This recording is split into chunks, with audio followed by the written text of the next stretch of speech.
Buenos días.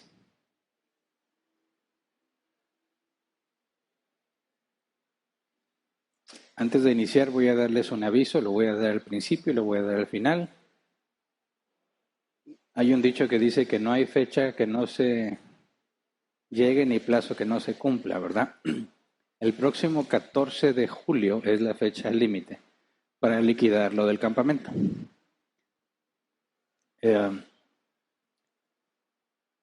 Los que ya abonaron, los que no han dado nada, tenemos hasta el 14, domingo 14 es el último día y como quiera se va a poner un aviso ahí en el proyector más al rato, si no es que se puso ya al principio, donde viene cuántos lugares quedan disponibles, que ya mero se acaban los lugares también. Entonces, si no te has animado, anímate, los calorecitos están muy buenos, ¿verdad? Hay mucha humedad últimamente y pues se antoja más la alberca. Además, por supuesto, de trabajar juntos en el mandato bíblico de buscar la unidad. No nada más es cuando estamos aquí en el auditorio, ¿verdad? También la buscamos fuera. Y el campamento tiene como propósito principal buscar y fomentar la unidad en el cuerpo de Cristo. Así que va a haber juegos, dinámicas y también, como todos los años, la parte de preguntas bíblicas. Todos los que van a asistir, todos los que están inscritos, son repartidos en equipos. Según la cantidad de personas, la cantidad de equipos. Y cada equipo tiene el nombre de una carta del Nuevo Testamento. Los Corintios, los Romanos, los Gálatas, los Efesios, etc. Y ese equipo en el que te tocó, tú no lo escoges.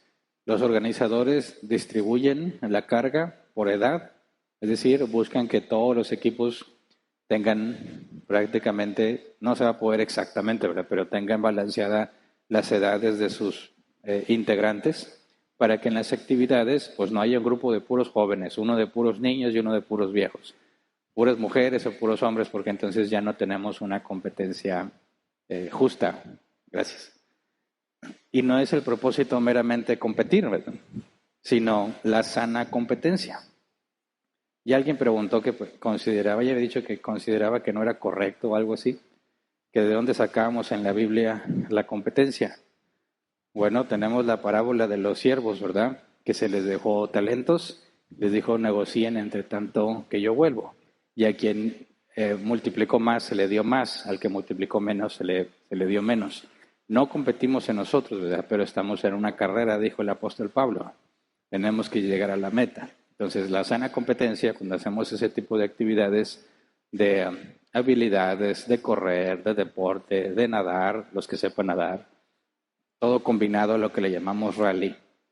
Bueno, se trata de que nos veamos forzados a ponernos de acuerdo, a trabajar en equipo, a encontrar la mejor solución y recompensamos al que lo hizo mejor.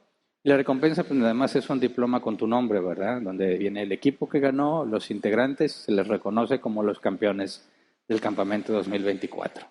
Y la parte que vale más puntos, porque cada actividad vale puntos, la que vale más puntos son las preguntas bíblicas. La carta que te tocó la vas a tener que estudiar y de toda la carta yo voy a escoger preguntas. Las que a mí Dios me diga, o sea, no me va a decir, Hernán, pregúntale esto. Las que yo concluya entre fáciles y difíciles, voy a hacer preguntas, se las voy a preguntar al equipo, son preguntas abiertas, no es con opciones, ¿verdad? No es diga A, B, C o D, no, es explique teológicamente, ¿verdad?, qué significa esto que dijo Pablo o en este versículo particular. Y van a tener que escoger entre ustedes quién da la explicación. Esa persona no se puede repetir, no pueden agarrar el cerebrito que conteste todas, no. Van a tener que escoger entre ustedes uno, que es el que pasa al frente, le llamamos el campeón. Escoges el campeón, pasa al frente y da la respuesta y yo soy el juez. Si no me convences, no te doy los puntos. Si la respuesta es aceptable y Dios me mueve a misericordia, voy a dar los puntos. Y así es como quizás en la parte deportiva, en la parte de agilidad, algunos equipos van a la baja, no llevan muchos puntos. Bueno, hemos visto que se recuperan en la sesión bíblica y llegan a ser campeones a pesar de que venían bajos. Entonces, ya el domingo 14 se cierra ya, tiene que estar todo liquidado y empiezan a trabajar ya en distribuir los equipos y se les avisa. Como nos esperamos hasta que tengamos ya todos confirmados, hasta ese momento se arman los equipos, pues no te puedo adelantar. Así que tampoco vas a tener todo el tiempo para estudiarlo. Pero si quieres ir estudiando ya, pues lee todo el Nuevo Testamento. Una de las cartas te va a tocar. ¿Okay? Como quiera, lo recuerdo al final y lo recuerdo en línea porque hay personas que por distintas circunstancias no pudieron estar aquí el día de hoy. Y sé que, pues espero que se pongan al corriente con este tema y lo escuchen. Así que al final lo vuelvo a recordar ya fuera de la transmisión para todos los que estén aquí y aclarar posibles dudas. Y bueno, hoy vamos a ver la parte número 12 del tema para la gloria de Dios y hoy le vamos a dar cierre a nuestro ejemplo. Vamos a seguir hablando sobre la gloria de Dios y lo que tenemos que hacer, pero hoy le vamos a dar cierre a los ejemplos que tenemos con respecto a la adiáfora, específicamente sobre bailar y tomar. La semana pasada empezamos a ver o a buscar bíblicamente cuál es el criterio correcto para alguien fuerte en la fe que se encuentra en este caso hipotético, ¿verdad? Y vamos a recordar de nuevo la situación hipotética. Y yo sé que quizás ya muchos se lo saben de memoria, pero a lo largo de los años que hemos estado publicando las predicaciones, hay un patrón que se repite. De vez en cuando, porque tampoco pasa muy seguido, alguien comenta o hace una acusación en mi contra, ¿verdad? Ya con los años aprendes pues vivimos en una sociedad donde hay libertad de expresión y cada quien puede decir lo que le parezca, ¿verdad? Y no voy a andar discutiendo con el que dijo si está de acuerdo o no conmigo, no voy a estar discutiendo el por qué o tratar de convencerlo, ¿verdad? Pero he visto que pone, no, que este predicador saca los versos de contexto. Y yo digo, caray, entonces, ¿qué verso fue? Voy y lo leo y digo, yo no veo ningún problema. El problema que veo es que ese contexto no lo expliqué en ese tema, porque lo expliqué en temas anteriores. Entonces yo entiendo que cuando alguien viene a escuchar, por ejemplo, si el día de hoy alguien está por primera vez escuchando este tema y empiezo a hablar sobre la manera en que debe comportarse un débil en la fe, entiendo que va a decir, oye, está sacando de contexto muchos pasajes porque es el tema número 12, ¿verdad? El tema número 12. Y no puedo repetir todo en cada tema. Entonces, obviamente hay cosas que ya explicamos, que quedaron semanas anteriores, y en cada inicio de tema yo doy un breve resumen de lo que vimos la semana pasada para tener contexto. Entonces, cuando quizás alguno se pregunte, ¿por qué siempre vuelve a mencionar el mismo ejemplo si ya no lo sabemos? Porque siempre hay alguien que está escuchando por primera vez, ¿verdad? O alguien que no tiene el contexto y quiero que sea útil este tiempo y que tenga un breve contexto al inicio para que sepa de qué estamos hablando y ya se tome la tarea, si le interesa, de escuchar los temas anteriores, ¿verdad? Entonces, vuelvo al ejemplo principal para poder retomar, y hoy nos vamos a despedir ya de este ejemplo porque ya vamos a cubrir el último caso que tenemos pendiente. Recordemos que hipotéticamente tenemos a un incrédulo que hace una fiesta e invita entre sus amigos incrédulos a un cristiano fuerte en la fe y a un débil en la fe. Y según las definiciones del apóstol Pablo, por lo que dice el original, un fuerte en la fe es el que tiene doctrina correcta. Un débil en la fe es el que no tiene doctrina correcta.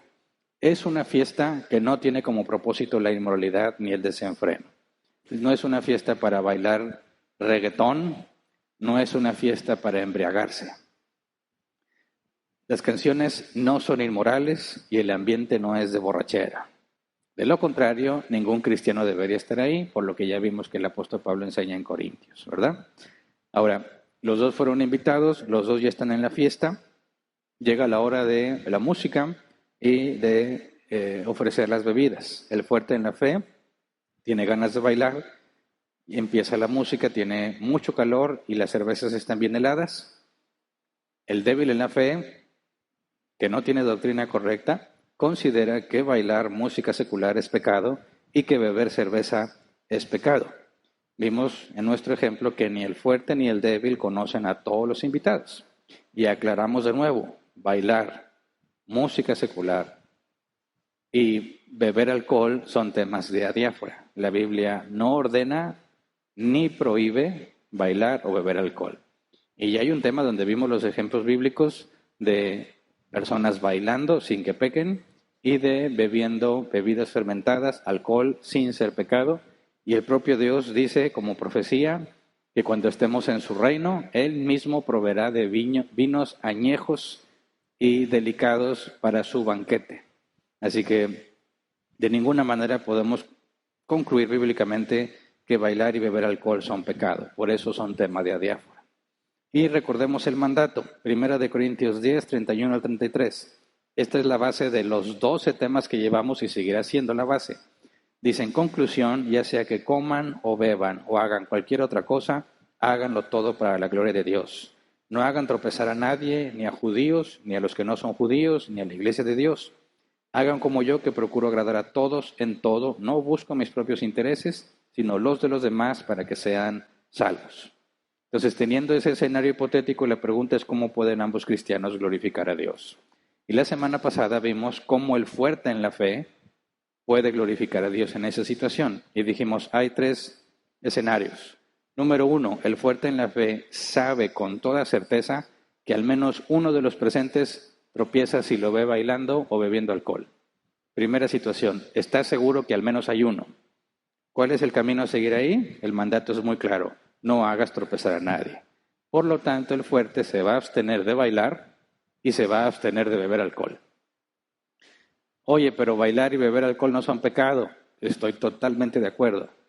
Pero el mandato es no hagas tropezar a tu prójimo, ¿verdad? Entonces, no se le prohíbe bailar, no se le prohíbe beber alcohol. Lo que se le prohíbe es hacer tropezar al hermano débil. Entonces, si tú tienes la certeza de que al menos uno va a tropezar, el mandato es abstente, ¿verdad? Segundo criterio. No sé, no tengo la certeza de que haya alguien que pueda tropezar. Esto implica que existe la posibilidad de que al menos una persona tropiece.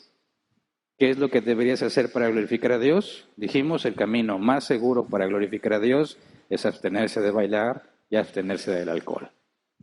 Nota, el camino más seguro, ¿verdad? Porque así como es posible que haya alguien que tropiece, también es posible que no lo haya. Y en ese caso, el riesgo es tuyo, la decisión es tuya. Vas a bailar, vas a beber alcohol, asumiendo que no hay nadie, no te consta, asumes que no hay nadie que vaya a tropezar, tú vas a tener que dar cuentas de tus acciones. Si te equivocas, tú vas a pedir perdón. Si fue algo público, tú vas a pedir perdón públicamente y vas a demostrar tu arrepentimiento públicamente. Ese es el segundo escenario. Y el tercero, sabes con certeza que ninguno va a tropezar. Sabes que de los que están ahí, ninguno tropieza por esas cosas. Entonces, hazlo con libertad, ¿verdad? Siempre y cuando no peques. Mientras te mantengas en la diáfora, mientras no caigas en la inmoralidad, en la indecencia o en la embriaguez, tú puedes hacerlo con libertad. ¿Cuáles son estos casos? Por ejemplo, cuando eres el único cristiano en tu familia y es el cumpleaños del sobrinito, del primito, del tío, del abuelo, ¿verdad? Se juntan todos, ya te conocen, todos saben que eres cristiano, ya has hablado con ellas de esos temas y sabes que ninguno va a tropezar por eso, hazlo con libertad. Son todos cristianos y todos se conocen muy bien y saben que no tropiezan, hazlo con libertad. ¿Se entiende? Son mezclas, unos son cristianos y otros no, pero todos se conocen y has hablado con ellos y entienden que eso no es un problema, hazlo con libertad. Te fuiste de vacaciones a una isla bien remota, nadie te conoce, no sabes si alguien es cristiano o no, hazlo con libertad, ¿verdad? Nadie te conoce, a menos que tengas un ministerio visible y no quieras arriesgarte, ¿verdad? Entonces, esos son los 3 criterios, ¿verdad? Pero obviamente cuando dices, yo sé que todos los que estamos aquí no tropiezan, no puedes hacer acepción de personas. No puedes decir, al débil no lo invito, al débil lo quito de mi Facebook, lo quito de mis redes sociales, para que nunca se entere, porque la Biblia ordena, reciban al débil en la fe, ¿verdad? Y recibir, el griego original, es darle la bienvenida como amigo. No puedes decirle, oye Hernán, pues voy a hacer una fiesta, pero como tú eres débil, no te invito, porque no te va a gustar viéndonos bailar y viéndonos tomar. No, ya lo hiciste tropezar, aunque no lo hayas hecho, ¿verdad? Porque ya pusiste en problema su conciencia. Entonces, esos son los 3 escenarios en los que un fuerte se va a enfrentar y bíblicamente es la forma como los debe resolver. Si él en la fiesta hace una de estas 3, según sea la situación, él va a glorificar a Dios, ¿verdad? no va a haber problemas. El día de hoy vamos a ver qué es lo que debe hacer el débil. Y va a ser polémico también. Porque en mi experiencia, puede que yo esté equivocado, en mi experiencia, este es un área en la que la gran mayoría de las personas batallan. Y no se toman el tiempo para analizar con cuidado lo que está pasando. Así que, como dice, o como decimos acá en México, puede que hoy pise varios callos, ¿verdad? Pero aclaro, porque también me reclaman, Hernán, todo me lo estuviste tirando a mí. No. Si yo hablo de un pecado que tú estás haciendo, yo estoy hablando del pecado. Que tú lo estés haciendo es cosa tuya, ¿verdad? Y no es porque yo sé que tú estás pecando en eso, no. Yo hablo de lo que la Biblia enseña, y si resulta que tú estás haciendo lo mismo, eso es un asunto entre Dios y tú. No te la estoy tirando, ¿verdad? Estoy diciendo lo que pasa, y de hecho por eso voy a dar ejemplos bíblicos, para que no decir, no, Hernán dijo mi caso, está hablando de mí. No, voy a hablar de Moisés, voy a hablar de las tribus de Israel, voy a hablar de los amigos de Job, para que veas que no estoy hablando de ti, pero el error es el mismo. Entonces, vamos a empezar a estudiar y, como acostumbramos, antes de empezar a estudiar, vamos a orar, así como estamos. Señor, te damos muchas gracias por este día, porque si no fuera por tus misericordias no estaríamos aquí, Señor. Si no fueras tú quien nos sostiene, quien nos enseña, quien nos guía y quien nos disciplina, estaríamos desviados del camino, estaríamos perdidos, como dice tu palabra, sin esperanza en este mundo. Por eso te rogamos que por medio de tu Espíritu Santo nos enseñes. Ayúdanos a ejercer el discernimiento bíblico. Ayúdanos a entender cómo debemos analizar lo que hacemos con el objetivo de que tú seas glorificado. Enséñanos, Padre, que nuestra vida, aunque la llamamos nuestra, no se trata de nosotros, sino de glorificarte a ti. Te lo pedimos en el nombre de Jesús. Amén. Bien, entonces, hablando de los débiles, hay que recordar el mandato específico para el débil. Vamos a Romanos 14, versículo 3 y 4. Dice, el que come de todo no debe menospreciar al que no come ciertas cosas. Ese es el fuerte. Y el que no come de todo, el débil, no debe condenar al que lo hace, pues Dios lo ha aceptado. ¿Quién eres tú para juzgar al siervo de otro? Que se mantenga firme o que caiga ese asunto de su propio Señor y se mantendrá firme porque el Señor tiene poder para sostenerlo.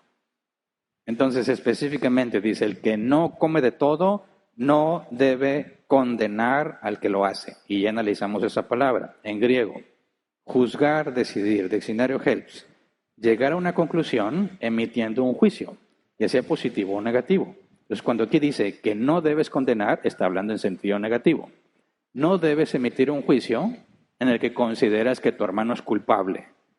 No debes hacer eso. ¿Por qué? Porque es un tema de adiáfora. Si es un asunto esencial, por supuesto que debes de concluir que está haciendo mal. Pero en un tema de adiáfora no tienes por qué condenarlo. Porque los temas de adiáfora, si lo haces o no lo haces, no es pecado. No estás haciendo algo mal. ¿Me explico? Entonces, el mandato es que no condene. Entonces, está en la fiesta, empieza la música, abren la hielera o empiezan a repartir las cervezas bien heladas. Hay un cristiano allí que lamentablemente o es negligente o ignora estos temas y se pone a bailar y nomás para agregarle más con la cerveza en la mano. No nada más baila, sino que al mismo tiempo se toma una cerveza y se ve que lo disfruta. El desgraciado, diría alguno. O sea, sin gracia, ¿verdad? Lo disfruta, ok. El débil nunca va a hacer nada para que alguien tropiece porque él no baila y no toma, ¿verdad? Pero él está viendo. Y eso es lo que hay que empezar a analizar, ok.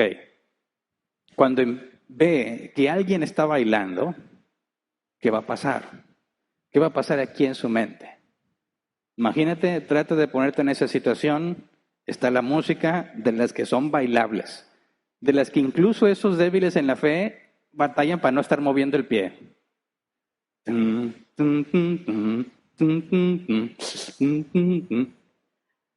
Y dice, no, es pecado, mi hermano, es pecado, pero los piecillos, ¿verdad? Y en el reojo, porque pues no puedes hacer otra cosa, estás viendo cómo bailan. ¿Ya viste ese? Ah, no, se pasó, ya viste el pantalón y está en risa y risa. ves al hermano fulanito, cerveza en mano, bailando. ¿Qué pasa con el débil? Primero se talla los ojos para ver si está viendo bien. El hermano que es, no sé, ujier,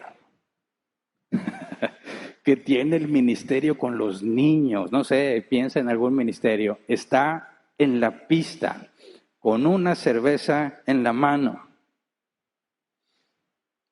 ¿Alguien vio la película Hombres X, donde están en el instituto de Charles Javier, ¿verdad? El maestro, el profesor Charles, y está Quicksilver y se da cuenta que hay una bomba que va a explotar y él, como es súper rápido, puede evacuar todo el edificio él solo sin que los demás se den cuenta. Levante la mano, ¿quién sí vio esa película? Porque voy a usar ese ejemplo. Hay muchos que no lo vieron, se les recomiendo, está muy buena. Bueno, contexto. Este hombre, Quicksilver, que es el equivalente a Flash, ¿verdad? Pero de la otra marca de la competencia, tiene super velocidad.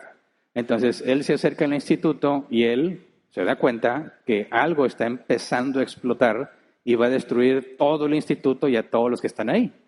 Entonces, la escena consiste en que pasa todo en super cámara lenta. Se ve una abeja como lentamente empieza a batir sus alas, ¿verdad? Pero él se mueve como si no estuviera sujeto al tiempo y él entonces empieza a correr a toda velocidad y se encuentra a las personas tal y como estaban en el momento en que va a explotar. Y está muy graciosa esa escena porque ves muchos, no sé, tomando la coca, un chavo que le iba a dar un beso a una chava y te pone en la cara de la chava, da mucha risa. Pero el punto es que hace todo en cámara lenta y el tiempo se detiene. Piensa que tú eres el débil y ya viste a fulanito bailando con la cerveza en la mano y entra la cámara lenta. ¿Qué pasa en el cerebro? Ya viste a fulano, ¿verdad? Tu cerebro interpreta la información. Dice, es fulanito, el de los sugieres, el, no sé, el hermano de los que da clases a los niños, el diácono, quien se te ocurra. Entonces el cerebro interpreta lo que está pasando, tienes contexto de quién es y de inmediato empiezas a sacar conclusiones. Porque la pregunta es, ¿qué está haciendo allí? ¿Por qué está en la pista? ¿Por qué con una cerveza en la mano? Y para colmo, está bailando con una mujer que no es su esposa. ¿Quién sabe quién sea esa vieja?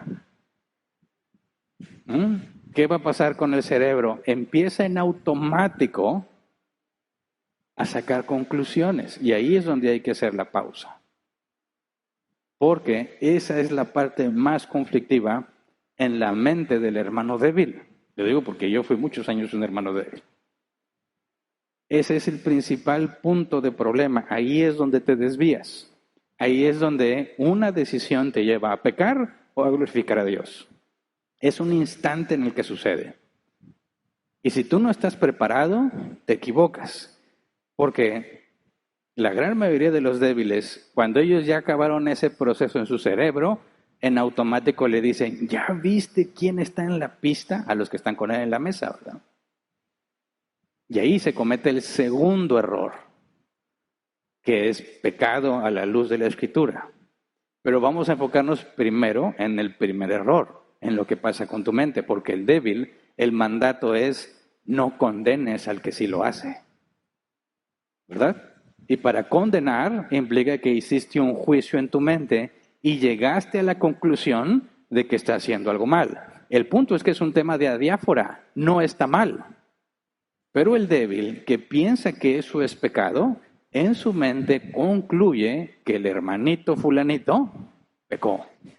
Y al momento en que concluye que peca y que está mal, en ese momento condena a su hermano en Cristo. Por lo tanto, en ese momento desobedece.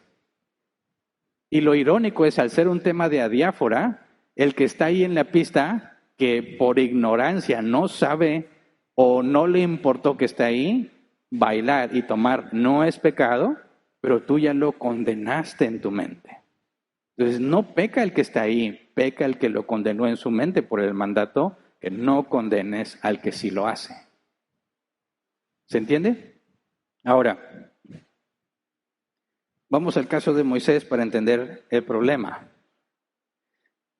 Hay una situación particular en la que Moisés comete precisamente este error. Vamos a Números, capítulo 32, versículo 1 al 5.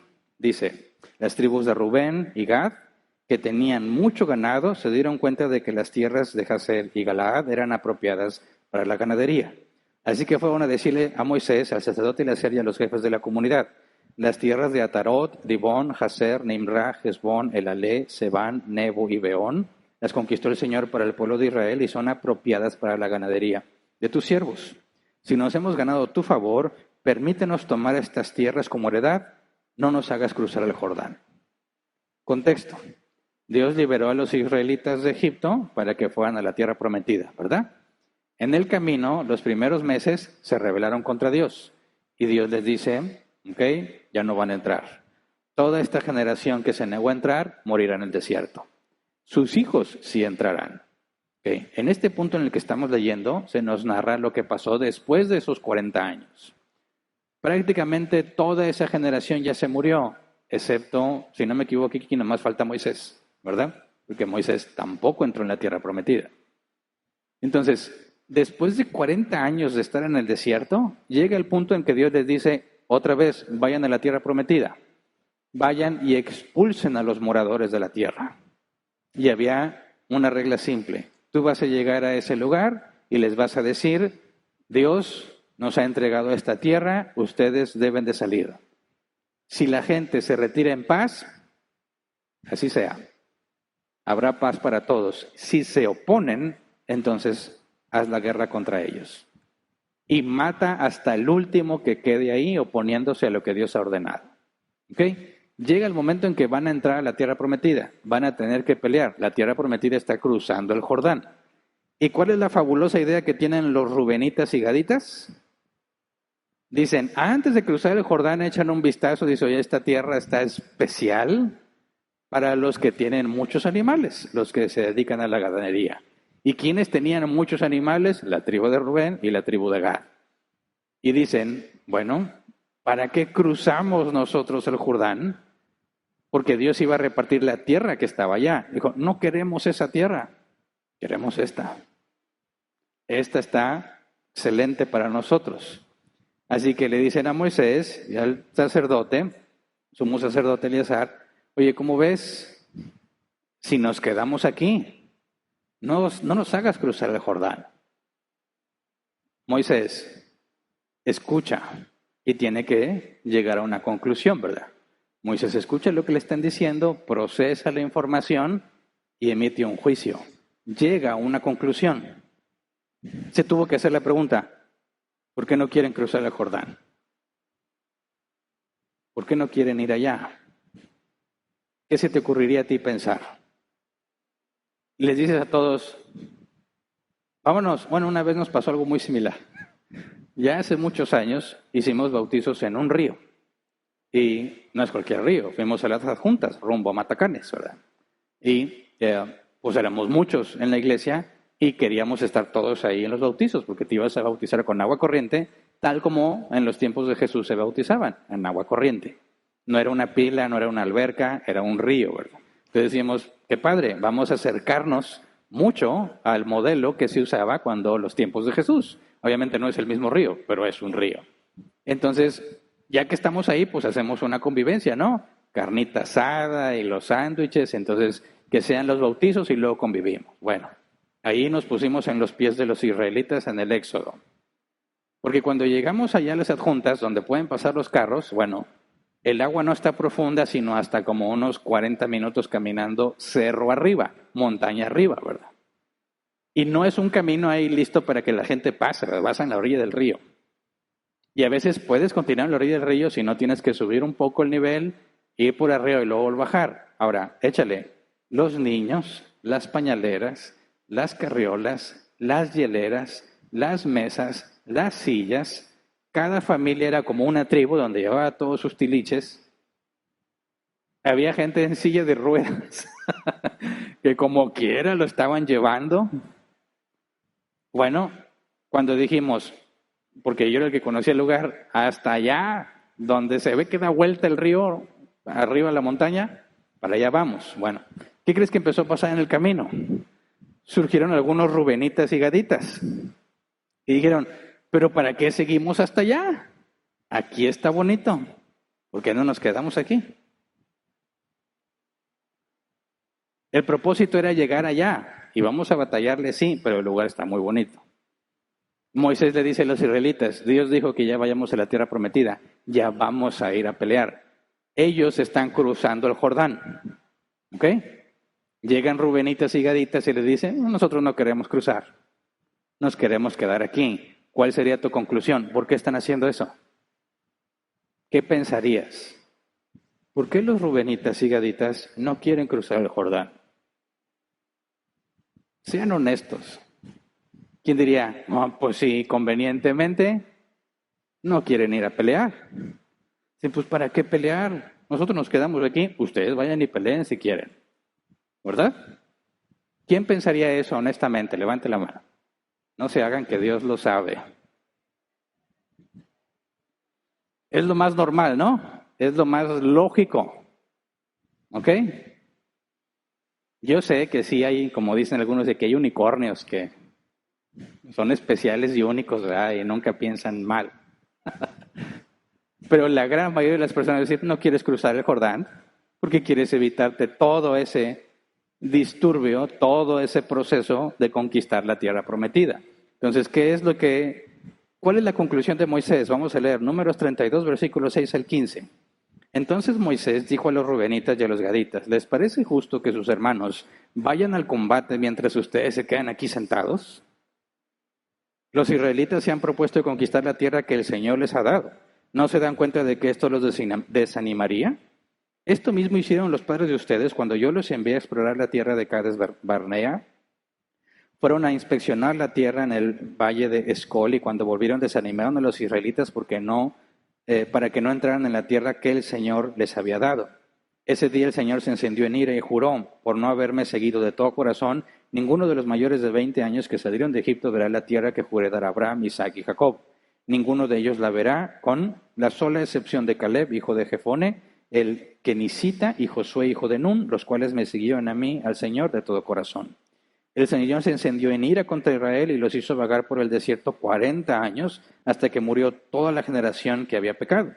Y ahora ustedes, nido de pecadores, vienen en lugar de sus antepasados para aumentar la ira del Señor contra Israel. Si ustedes se niegan a seguirlo, Él volverá a dejar en el desierto a todo este pueblo y ustedes serán la causa de su destrucción.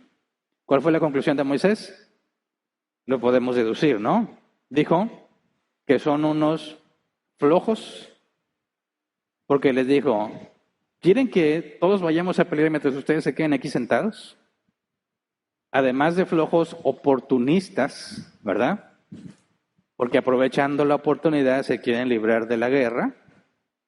Les dice, nido de pecadores, ustedes son igual que los que murieron en el desierto, rebelándose contra Dios, y ustedes van a ser los causantes de que Dios maldiga a todo el pueblo otra vez y nos regrese al desierto. Tú puedes ver qué fue lo que concluyó Moisés, ¿verdad? Que los rubenitas y los gaditas están haciendo las cosas mal. Están pecando. Ok, ahora, los mensajeros, porque obviamente no fueron todas las dos tribus, ¿verdad? Los mensajeros escuchan a Moisés y llevan el mensaje y regresan con una respuesta. Números 32, versículo 16 al 19. Entonces ellos se acercaron otra vez a Moisés y dijeron, vamos a construir corrales para el ganado y edificar ciudades para nuestros pequeños. Sin embargo, tomaremos las armas y marcharemos al frente de los israelitas hasta llevarlos a su lugar.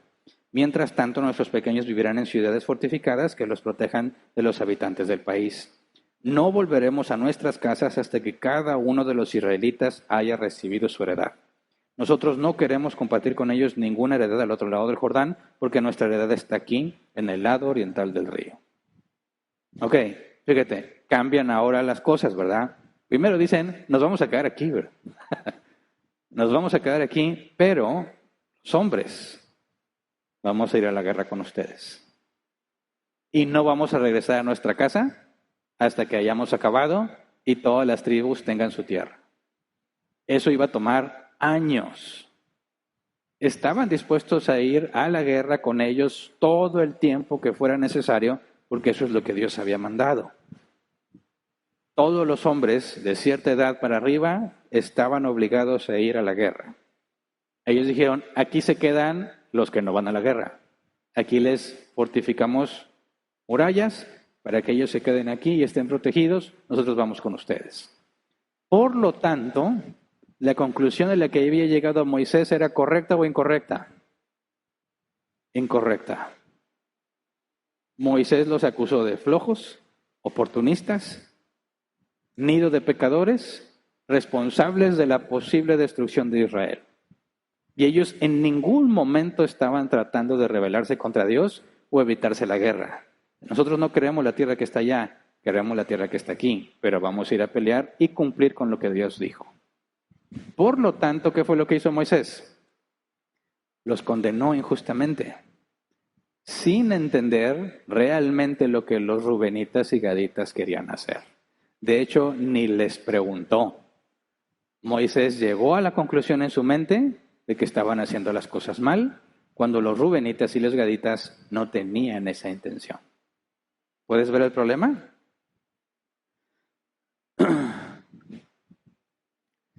Moisés hizo lo que Dios le prohíbe al débil en la fe. Romanos 14:3, el que come de todo no debe menospreciar al que no come ciertas cosas. Y el que come de todo no debe condenar al que lo hace, pues Dios lo ha aceptado.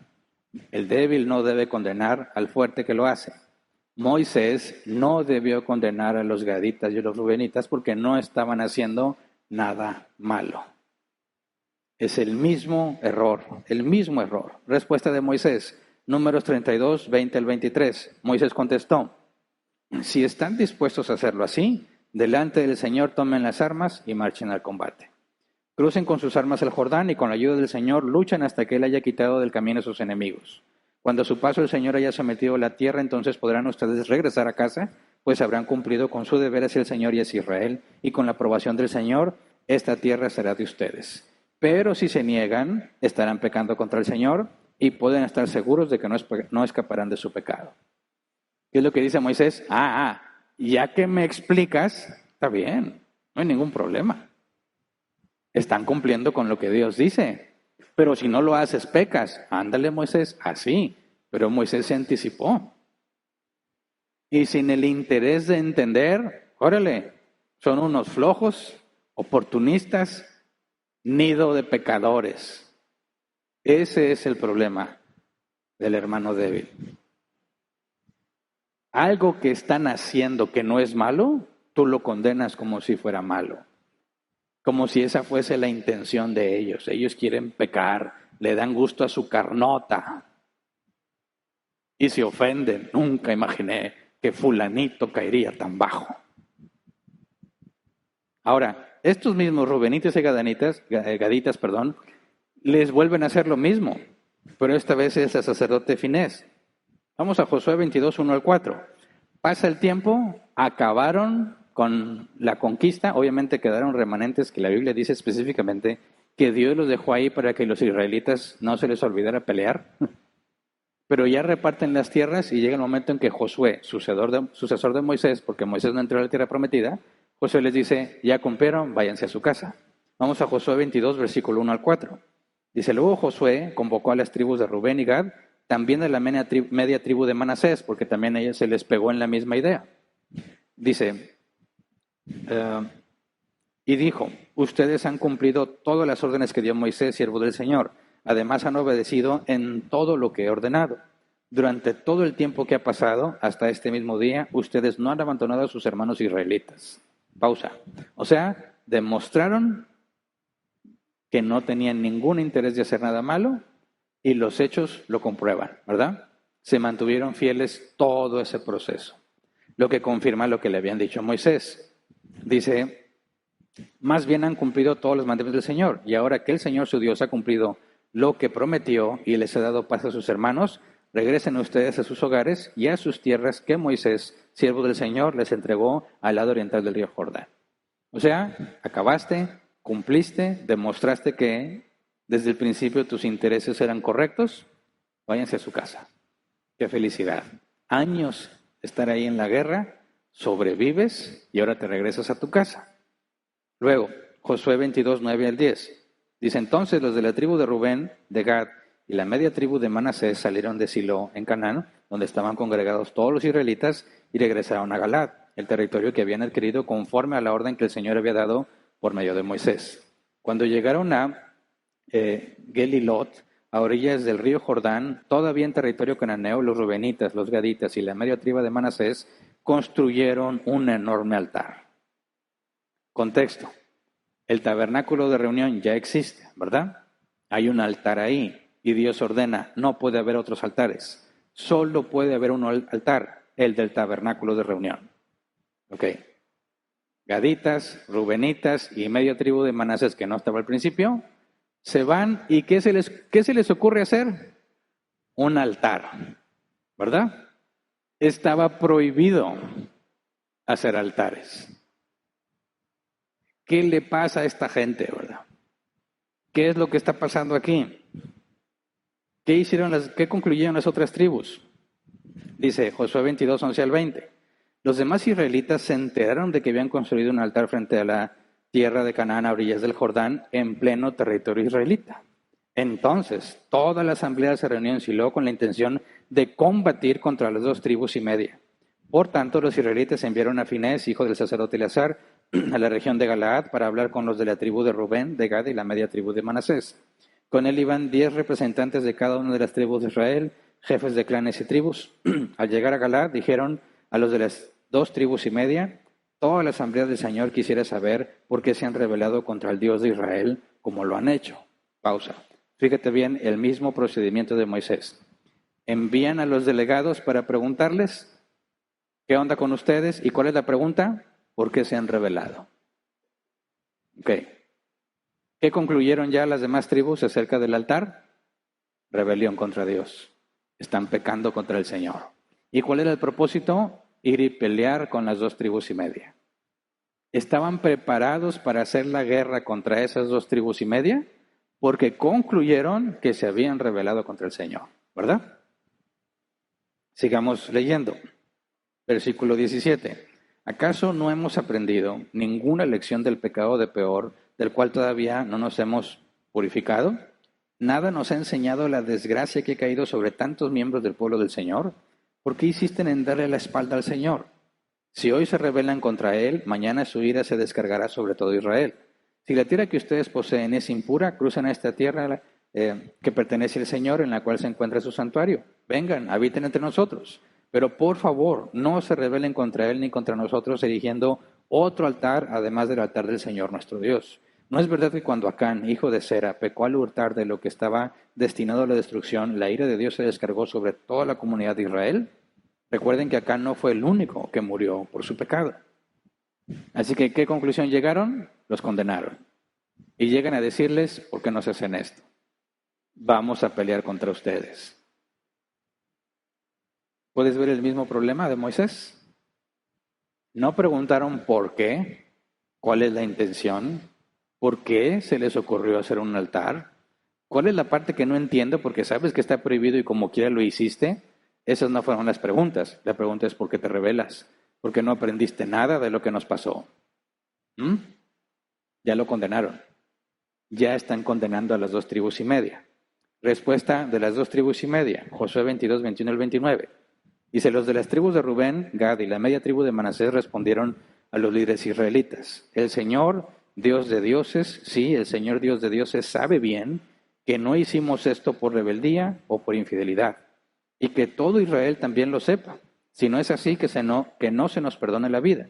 Si hemos construido altar para nosotros y así alejarnos del Señor, o para hacer holocaustos, ofrendas de grano y sacrificios de comunión, que el Señor mismo nos llame a cuentas. En realidad, lo construimos pensando en el futuro.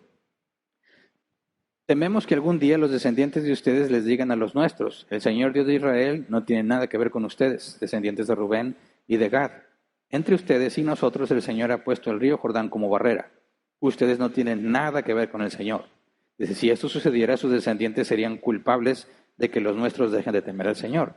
Por eso decidimos construir este altar, no como altar de holocaustos y sacrificios, sino como testimonio entre ustedes y nosotros y entre las generaciones futuras de que también nosotros podemos servir al Señor y ofrecerle los distintos sacrificios en su santuario. Así, en el futuro, los descendientes de ustedes nunca podrán decir a los nuestros, ustedes no tienen nada que ver con el Señor. Por tanto, convenimos que si algún día nos dijeran esto a nosotros o a nuestros descendientes, nosotros contestaremos, miren la réplica del altar del Señor que nuestros antepasados construyeron, no para hacer sacrificios en él, sino como testimonio entre ustedes y nosotros. En fin, no tenemos intención alguna de rebelarnos contra el Señor o de abandonarlo construyendo otro altar para holocaustos, ofrendas o sacrificios, además del que está construido en la entrada de su santuario. Tenían buenas razones, ¿verdad? Su intención no era rebelarse. Todas las tribus se equivocaron de nuevo, ¿verdad? Respuesta, versículo 30-33. Cuando escucharon a los de la tribu de Rubén, de Gad y la media tribu de Manasés lo que tenían que decir, Finés el sacerdote y los jefes de clanes y de la comunidad quedaron satisfechos. Entonces Finés, hijo del sacerdote Eleazar, dijo a los de estas tribus, ahora estamos seguros de que el Señor está en medio de nosotros, pues ustedes no pretendían serle infieles al Señor, así que ha salvado a los israelitas del castigo divino. Luego Finés, hijo del sacerdote Eleazar, y los jefes de la nación se despidieron de los de la tribu de Rubén y de Gad y abandonaron Galaad para regresar a la tierra de Canaán, con el fin de rendir su informe al resto de los israelitas.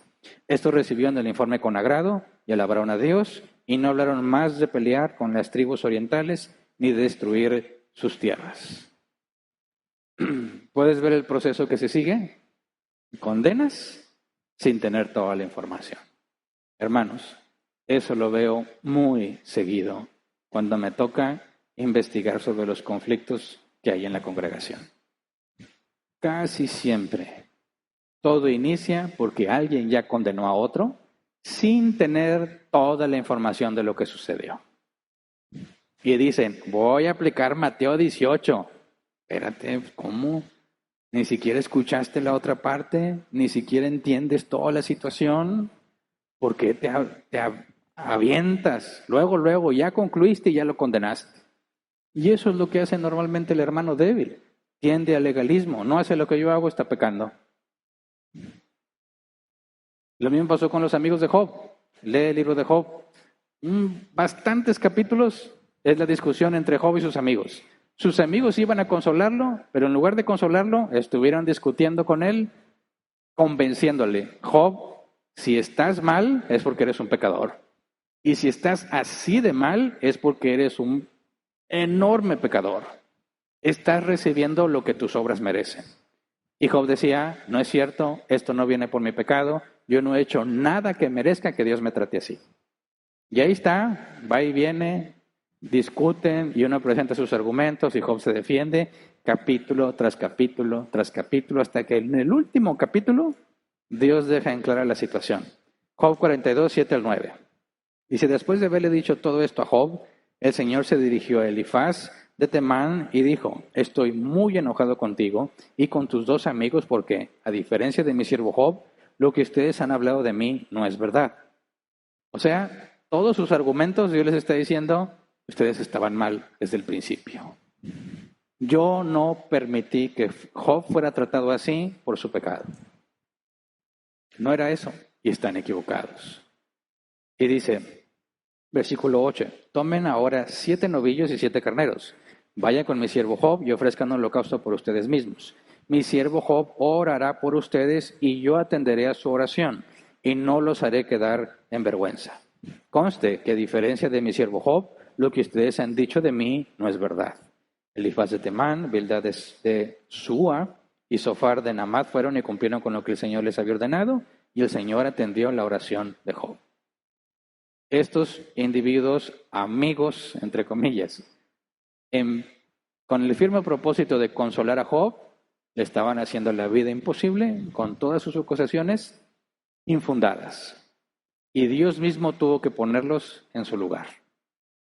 Ok, ahora, volviendo al ejemplo que dejamos en cámara lenta. El hermano débil tiene que llegar a una conclusión, aquí en su mente. Los ojos están viendo que fulanito está bailando. El cerebro en automático interpreta lo que está viendo y empieza a sacar conclusiones. ¿Por qué está bailando? ¿Por qué se está tomando una cerveza? ¿Por qué está con una mujer que no es su esposa? Y empieza a sacar sus respuestas. Porque está haciendo los deseos de su carne.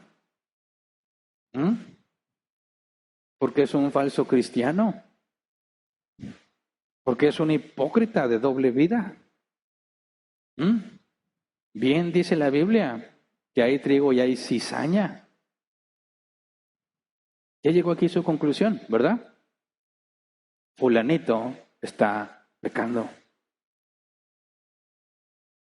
Y luego, voltea y le dice al de la mesa, ¿ya viste quién está en la pista? Ya lo condenó él y ahora agrega a los demás para que también lo condenen. Eso no glorifica a Dios. Eso mancilla el nombre de Dios. Es lo opuesto. Porque el primer pecado está en Romanos 14:3. El que come de todo no debe menospreciar al que no come ciertas cosas. Y el que no come de todo no debe condenar al que lo hace, pues Dios lo ha aceptado. En su mente, en su conclusión, ya lo condenó, está en pecado delante de Dios. Y cuando le dice al de la mesa, vamos a Éxodo 20:16. Éxodo 20:16, no des falso testimonio en contra de tu prójimo. Cuando le dice, ¿ya viste quién está en la pista? ¿Qué está diciéndole? ¿Ya viste quién está pecando ahí? Yo te estoy dando el testimonio de que está haciendo algo malo cuando te digo, checa quién está en la pista. Pecador. Eso ya salió de mí y estoy dando un falso testimonio. Estoy siendo un falso testigo. Estoy diciéndole, mira el pecado que estoy atestiguando con estos ojos que el Señor me dio. Y eso también es pecado. Este es el sentido práctico de lo que Jesús dijo que deberíamos de hacer. Cuando tú haces eso y la Biblia dice no condenes al que lo hace, vamos a Juan 7:24, palabras de Jesús, dice, no juzguen por las apariencias, juzguen con justicia. ¿Qué significa eso? No juzgo por lo que yo veo. Para que el juicio sea justo, tengo que tener toda la evidencia. ¿Verdad? Por eso dice el proverbio, cuando viene uno y habla, parece inocente, hasta que llega el otro y lo desmiente. Yo no puedo decir, oye, pues me dijo, ahí está en la pista, tanto que yo amaba a ese hermanito. No, ¿sabes qué? Vamos a decirle a más personas para que oremos por él. ¿Suena muy espiritual? Hermano, ya te vimos en la pista, Estamos orando por ti. ¿Quién es el que está pecando ahí? Este que se le da de muy santo, el débil en la fe, que ya le dijo a los demás que oren por él, que ya es un falso testigo en contra de fulanito. Eso es lo irónico.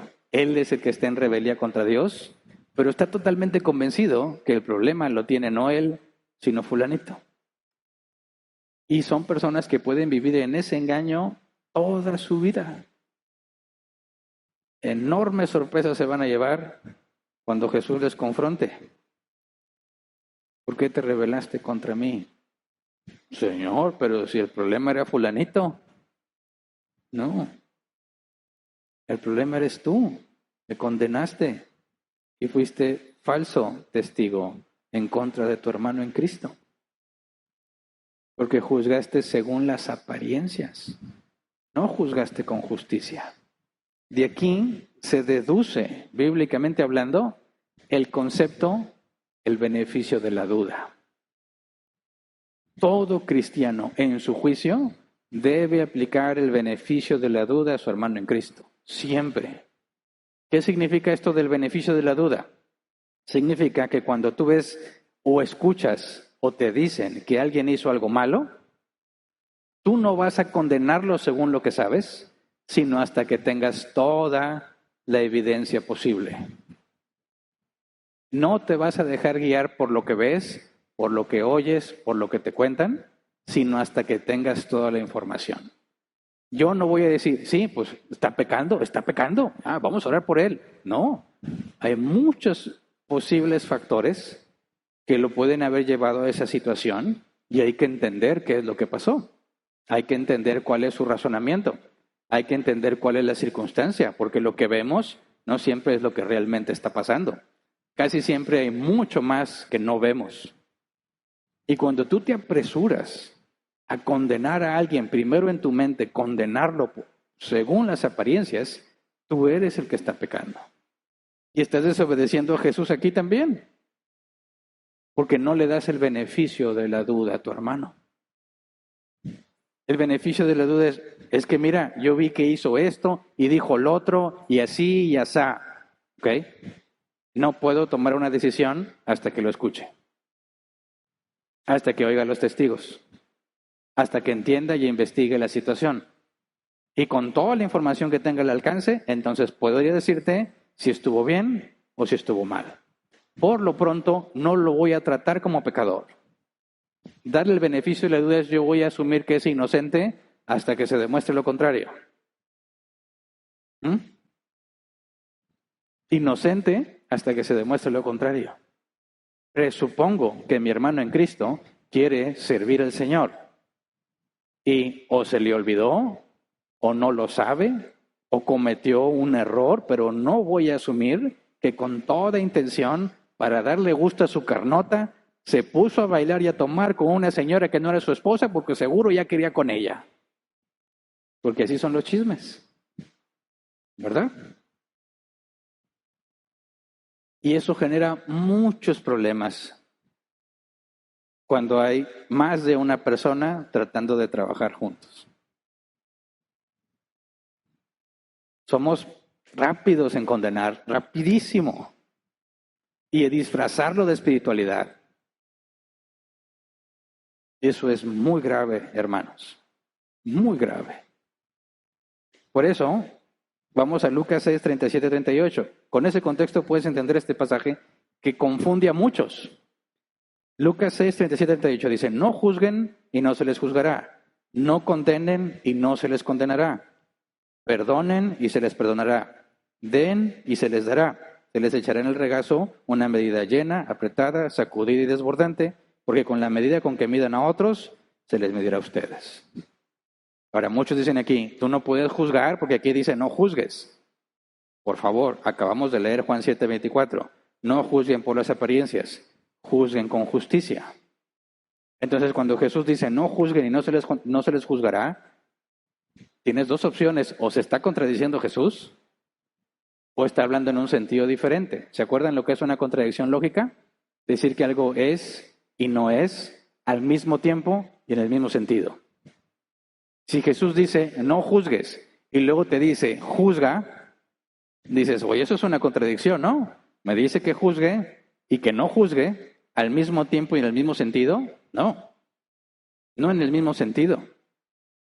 No juzguen según las apariencias, juzguen con justicia. Ok, siempre que vas a juzgar a alguien, aquí en tu mente, tienes que asegurarte de que sea justo. Y para que sea justo, tienes que escuchar ambas partes. No puedes aceptar el chisme, la opinión, el criterio de cualquier persona a menos que tú tengas ambas versiones.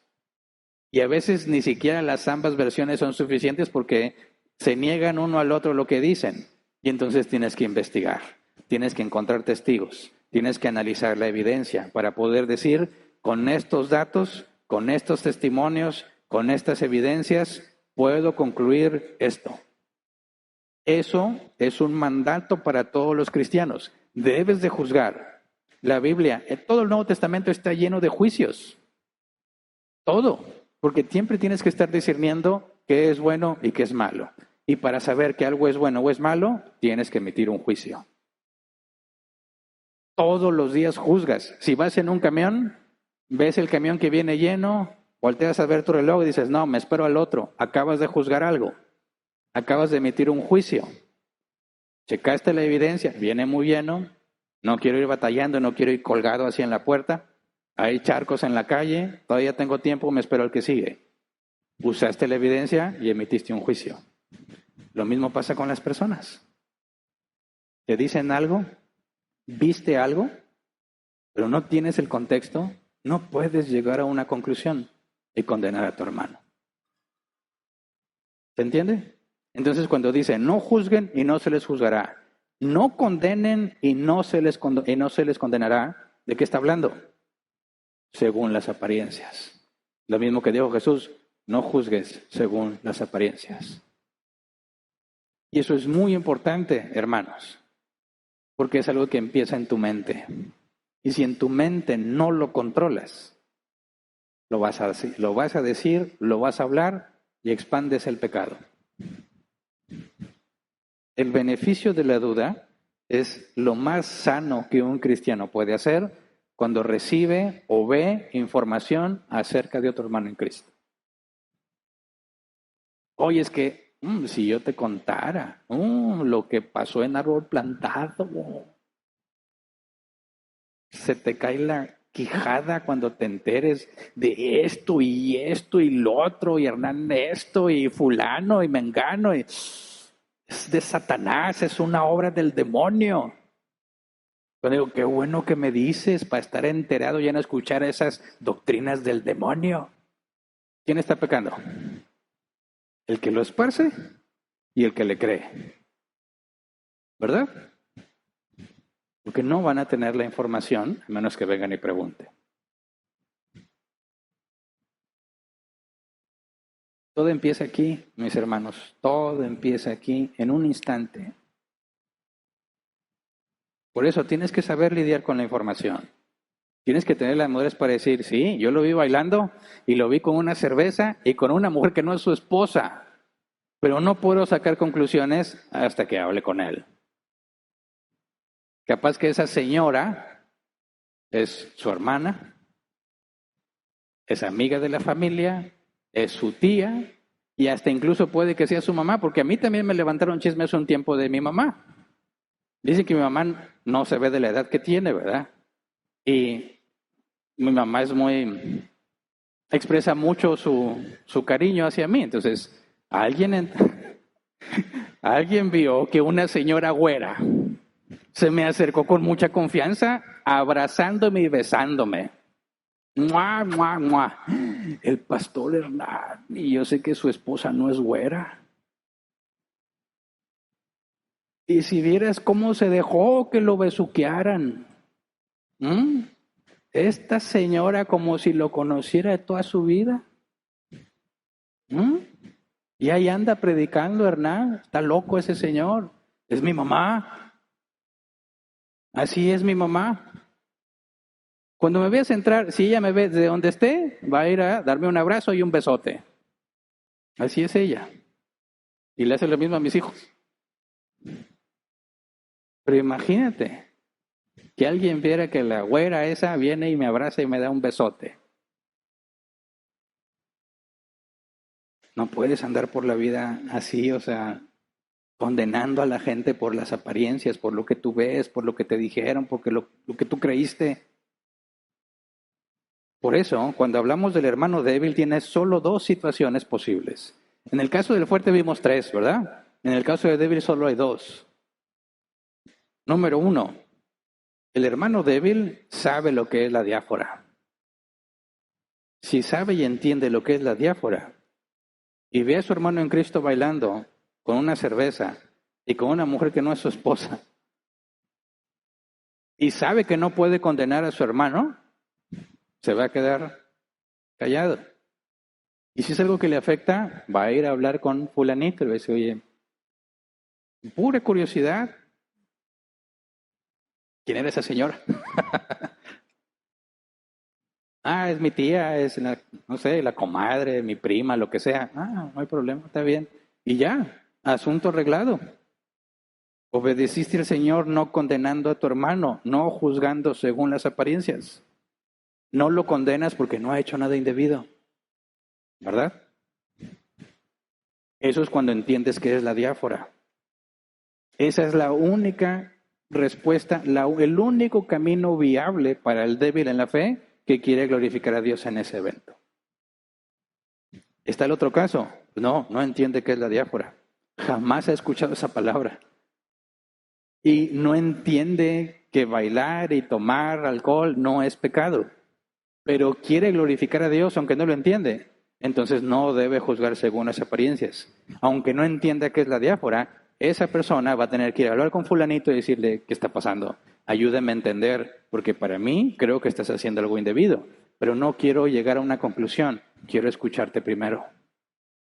Y fulanito, si entiende y es un fuerte en la fe, va a decir, mira, esto es lo que la Biblia dice sobre bailar, esto es lo que la Biblia dice sobre beber alcohol, ni lo ordena, ni lo prohíbe, eso es un tema de libertad según la conciencia de cada quien, por lo tanto no estoy pecando.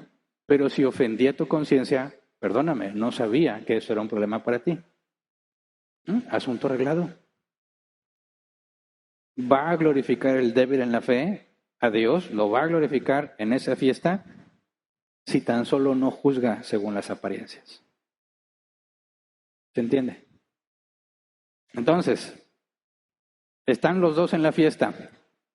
No conocen a todos, no se conoce el débil y el fuerte. El fuerte quiere glorificar a Dios en la fiesta, puesto que no sabe si hay alguno que tropiece o no, puesto que la probabilidad de ahí está, se va a abstener. ¿Verdad? Y el débil en la fe ni cuenta se va a dar. Pero si el fuerte en la fe presupuso,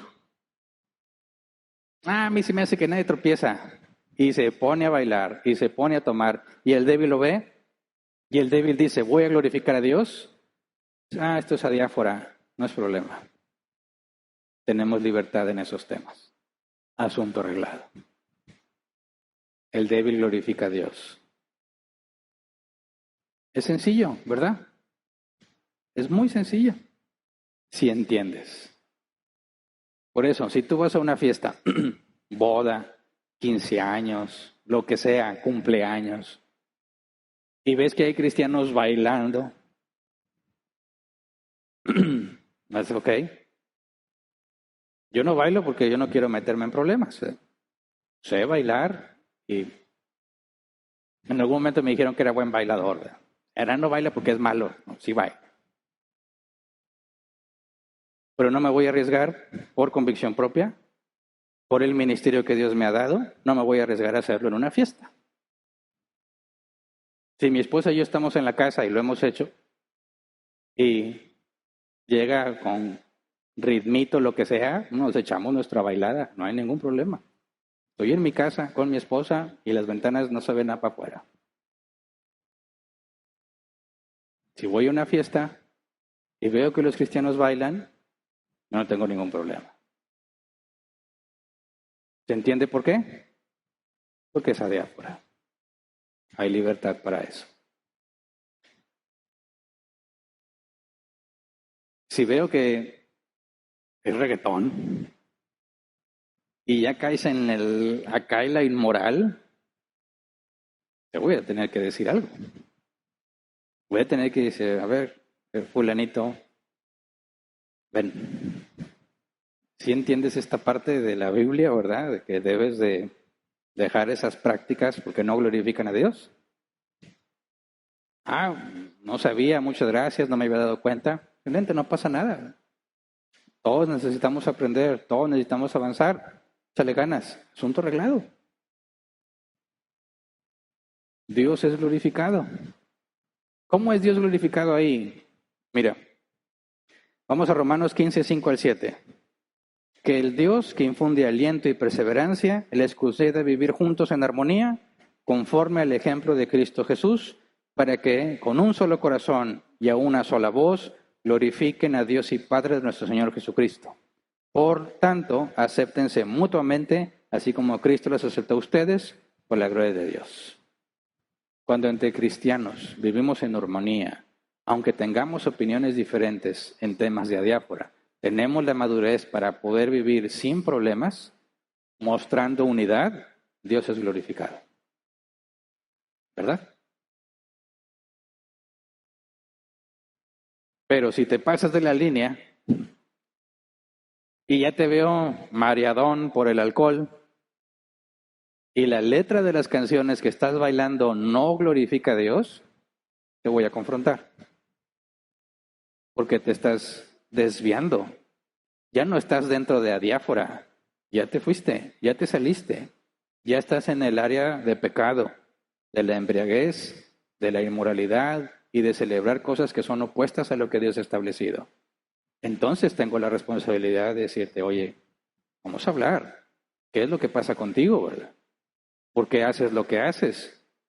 Si tuviste en cuenta esto, no lo tuviste en cuenta, ¿cuál es la situación para yo poder emitir un juicio y saber si estás obrando mal o nada más es una corrección y ya?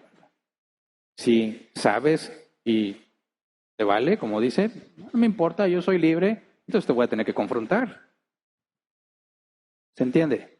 Y no nada más yo tengo esa responsabilidad. Cualquier cristiano que esté en esa situación tiene exactamente la misma responsabilidad. Por eso tienes que tener muy en claro qué es adiáfora y qué no. Cuando Jesús dice no juzgues y no condenes, ¿cuál es el contexto? No juzgues según las apariencias. No condenes según un juicio por las apariencias. Juzga con justo juicio. Hermanos, ¿estás casado? El beneficio de la duda te va a ayudar como no tienes idea. Mujeres, no me lo tomen en mal, hermanas, pero ustedes son las que más batallan en esa área. Rápido concluyen por qué están haciendo lo que alguien está haciendo.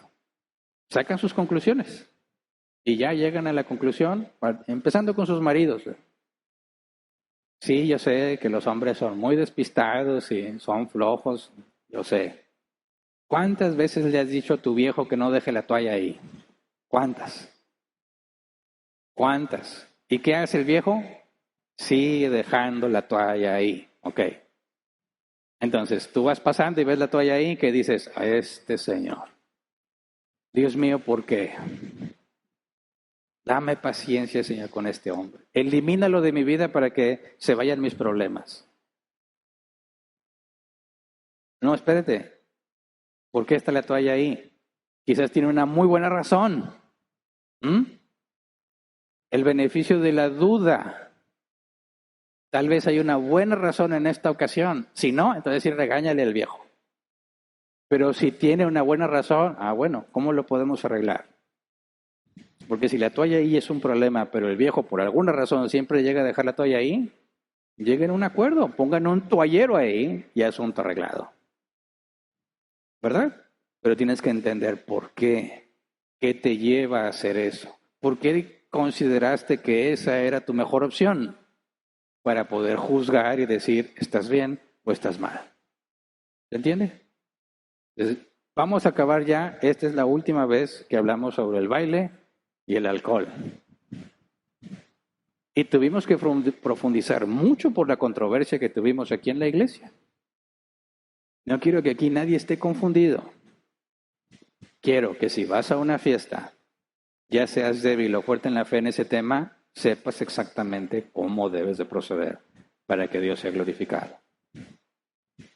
Y que esto quede grabado para que los nuevos que vengan pasen por estas predicaciones y entiendan cómo es que podemos vivir en armonía. ¿Verdad? Aquí no vas a ser rechazado ni aceptado por tu postura en cuanto al baile o en cuanto a beber alcohol. Si tú no quieres bailar y no quieres beber alcohol, hazlo para la gloria de Dios, bien por ti.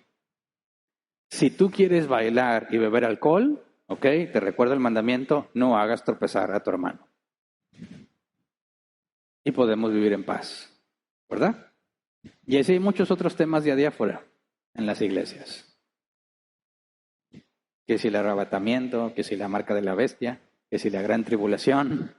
No, la Biblia, Apocalipsis no es específico, es adiáfora. Lo que tú creas, podemos vivir en armonía sin ningún problema.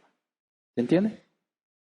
Entonces, hermanos, esforcémonos, como dice el apóstol Pablo, perseverancia para vivir juntos en armonía, conforme al ejemplo de Cristo Jesús. para que seamos de un solo corazón y a una sola voz glorifiquemos a Dios y Padre de nuestro Señor Jesucristo. Ese es el objetivo. Vamos a glorificar a Dios juntos, aunque no estemos de acuerdo en temas de diáspora. ¿Se entiende? Y vamos a ponernos de pie y vamos a orar.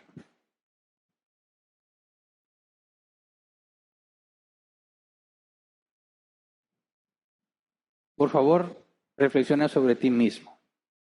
Yo sé que hay muchos a quienes dices les puede quedar muy bien esta predicación, pero tú, seas débil o seas fuerte, ¿qué es la parte que te corresponde?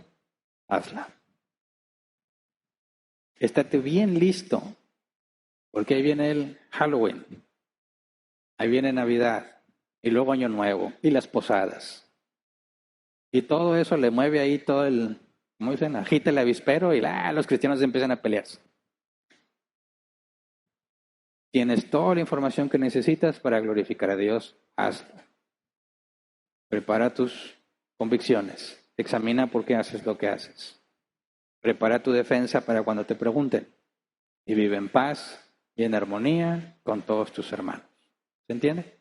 Esforcémonos juntos para que estos temas no sean controversia en la congregación y que este mismo criterio aplicado a esa área específica aplique para todo lo que es adiáfora y podamos vivir en armonía y deleitarnos, como dice la Escritura, mirad cuán bueno y delicioso es habitar los hermanos juntos en armonía. Así que vamos a orar. Señor, gracias por tu enorme paciencia para con nosotros, porque aunque en áreas somos fuertes en la fe, hay áreas en las que tenemos debilidad, áreas que no entendemos bien qué es lo que debería de hacerse, no entendemos claramente cuál es la mejor manera de proceder, y es en esas áreas, Señor, donde te pedimos que nos ayudes a mantenernos fieles a ti. Y en esas áreas donde todavía es borroso, donde no hay claridad, donde me falta investigar aún más la Escritura, ayúdame, Señor, a no condenar a mi hermano en ese tipo de circunstancias. Ayúdame a tener la humildad que se requiere para reconocer que hay temas que no comprendo del todo y que no puedo emitir un juicio hasta que haya hecho mi parte por comprender la situación. Perdóname, Señor, si me he apresurado en mis juicios y he condenado al inocente. Dame la oportunidad, Señor, de pedir perdón y de mostrar mi arrepentimiento. Ayúdame a ser claro y transparente en todas las decisiones que hacemos. Ayúdame, Señor, a que mis decisiones, cuando sean juzgadas, pasen la prueba de tu palabra, la prueba de la lógica y la coherencia, porque me baso en los juicios que tú nos has enseñado. Me baso en tu ejemplo, Señor. Ayúdanos, que como cristianos tengamos un juicio claro y transparente, que podamos saber poner un alto cuando escuchamos un chisme, podamos confrontar al que anda de chismoso para decirle, eso es incorrecto. No puedes juzgar según las apariencias. Ayúdame, Señor, a tener el valor de permanecer firme, dando el beneficio de la duda a mi hermano. Ayúdame, porque a veces parece muy claro concluir que ha pecado, pero enséñame a no confiar en mi criterio, sino en tu palabra. Ayúdame, Señor, a no emitir un juicio hasta tener la información suficiente para poder hacerlo. Ayúdame a dar el ejemplo a los demás de cómo evitar condenar a mis hermanos por cosas que no conozco o por temas de adiáfora. Ayúdame a dar el ejemplo correcto, Señor, buscando la mutua paz y edificación para que vivamos en armonía. Todo con el objetivo de que tú seas glorificado, Señor. Ayúdame a dar un ejemplo correcto al incrédulo. Ayúdame, Señor, también a cuidar que el incrédulo no tropiece. Ayúdame, Señor, que el incrédulo pueda ver que buscamos la unidad aun cuando tenemos diferentes puntos de vista. Ayúdanos, Padre, para poder cumplir con lo que nos corresponde como iglesia, para que juntos glorifiquemos tu nombre. Es lo que te pedimos en el nombre de Jesús. Amén. Pueden sentarse. Pasemos a la sección de preguntas.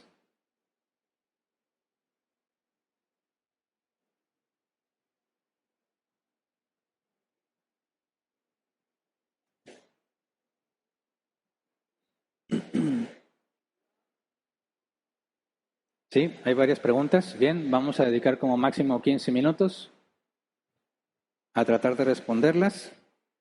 Si la pregunta no tiene que ver con el tema, la pasamos al final. Si hay tiempo, trataré de responderla.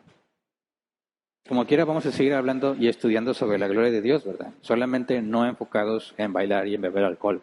Hay muchas otras áreas en las que tenemos que poner nuestra atención porque tenemos que asegurarnos de que principalmente en las áreas más claras y claves de la vida cristiana estemos haciendo lo que corresponde.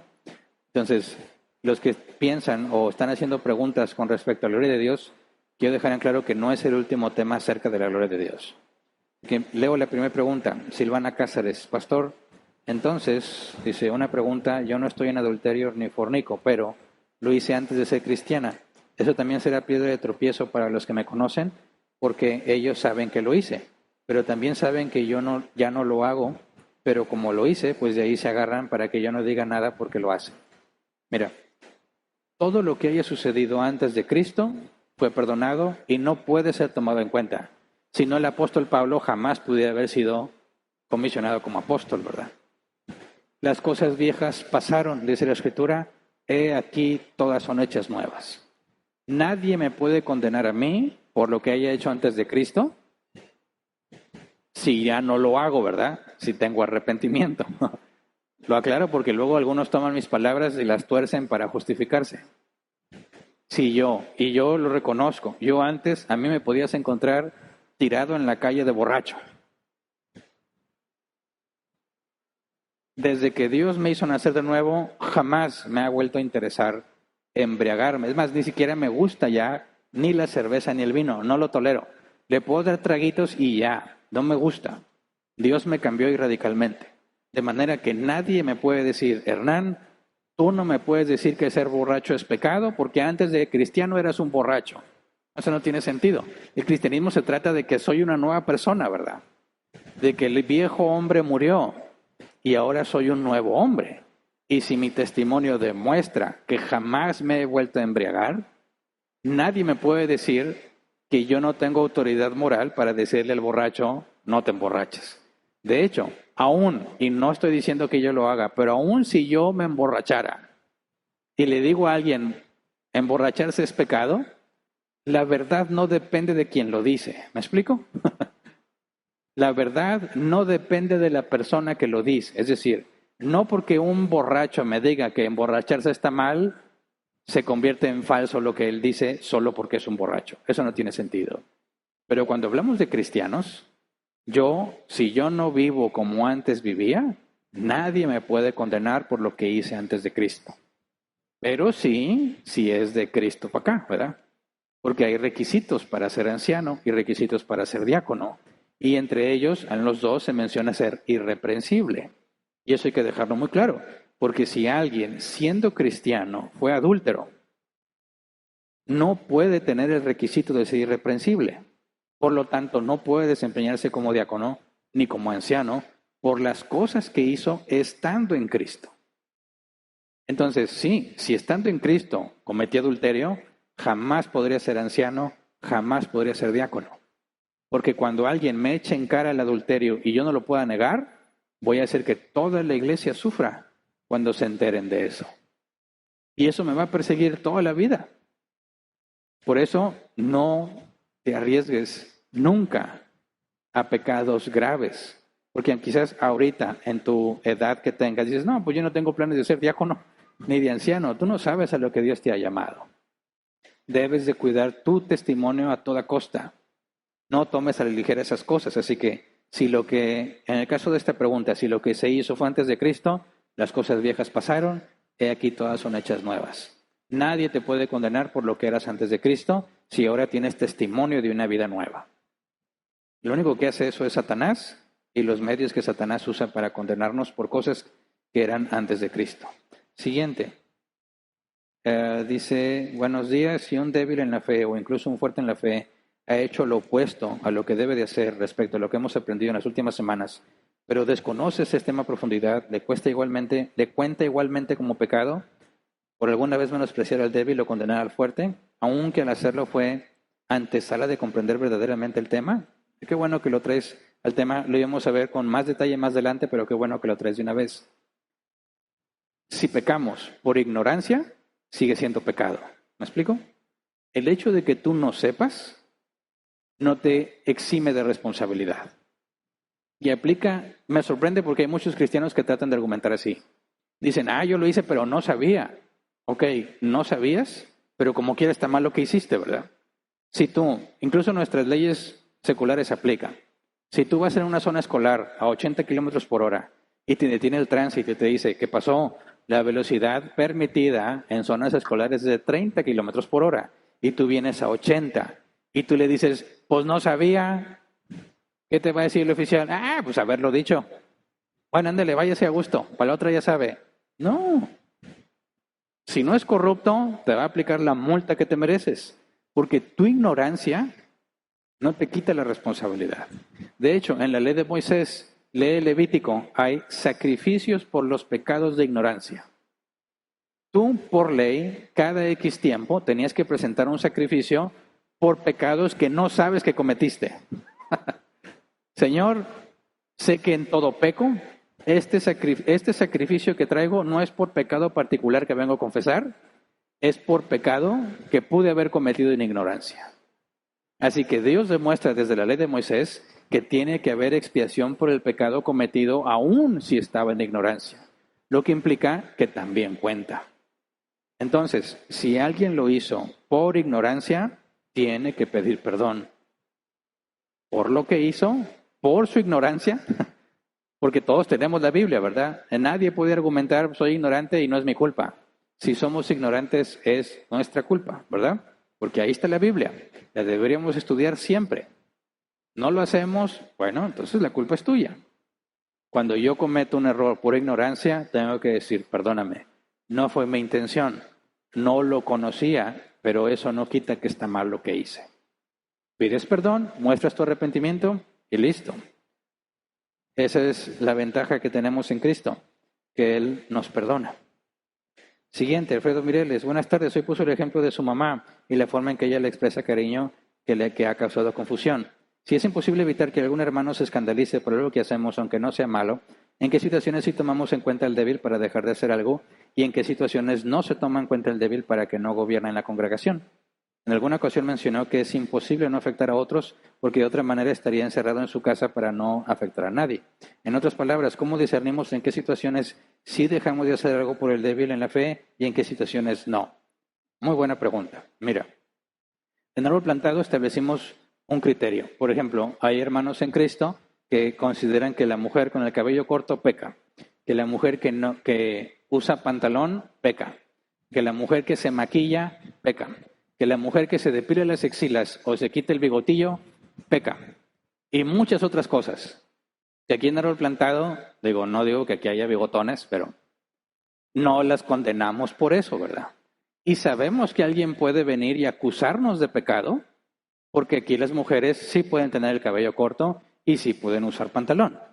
¿Y cómo es entonces que si sabemos que hay gente que tropieza por hacer eso, como quiera lo hacemos? Bueno, porque ese es un tema en el que para que tú vengas a esta congregación y vienes y aprendes qué es lo que nosotros creemos y por qué, y tú vienes y nos visitas y en tu criterio nos juzgas por apariencias sin tener la doctrina correcta y nos condenas, el que está haciendo algo malo ahí no somos nosotros, sino esa persona, ¿verdad?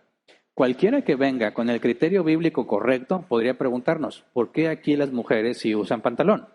Y eso sería excelente porque me da la oportunidad de explicarle doctrinalmente cómo es eso, cómo es ese falso problema de los pantalones en las mujeres. Entonces, el que peca no somos nosotros porque no estamos haciendo nada malo, ¿verdad? Y nos reunimos los que estamos de acuerdo en esa postura. Si alguien viene a visitarnos y nos condena y nos juzga según las apariencias, el que está pecando es él. Lo correcto es preguntar, ¿por qué? ¿Qué es lo que pasa? ¿Por qué lo haces? Y luego tomar una decisión. Entonces, en temas donde estamos de acuerdo en que esta es la manera en que interpretamos la Biblia, y hay otros que piensan que no, la respuesta es no te congregues con nosotros y ya, ¿verdad? Podemos mantener la paz. Pero en el caso del baile y la tomada, decimos, en la misma congregación hay personas nuevas que aún no entienden y hay personas que ya lo entienden. Los que ya saben, dice la Biblia, apoya a los que no saben, ¿verdad? No le pongas tropiezo, pero es la misma congregación. Entonces, si entre nosotros estamos de acuerdo en ciertos temas de adiáfora, porque la Biblia ni prohíbe que te cortes el pelo, ni te ordena que te lo cortes.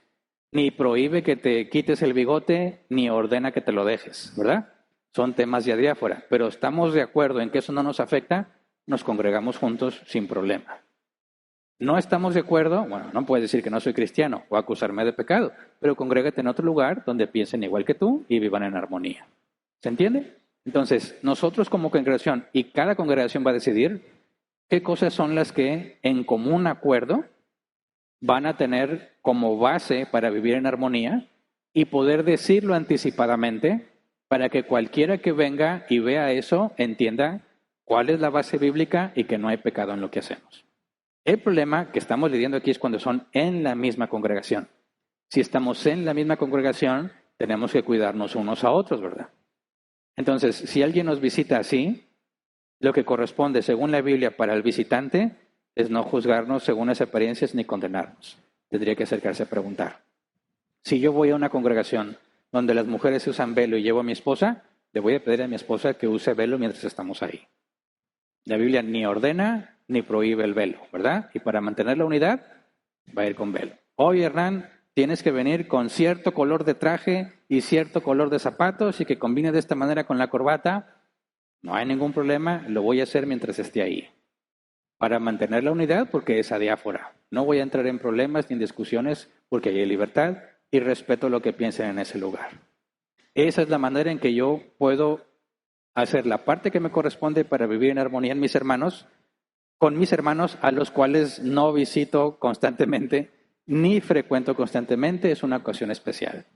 Pero aquí tenemos esas reglas, en ningún momento violan la escritura, y si hay personas que no estén de acuerdo, bueno, lo siento hermano, busca un lugar donde piensen como tú, pero no nos quites la etiqueta de cristianos porque no pensamos igual que tú, ¿verdad? Entonces, cada congregación tiene que decidir en temas de adiáfora qué es lo que ellos van a hacer para poder mantener la unidad.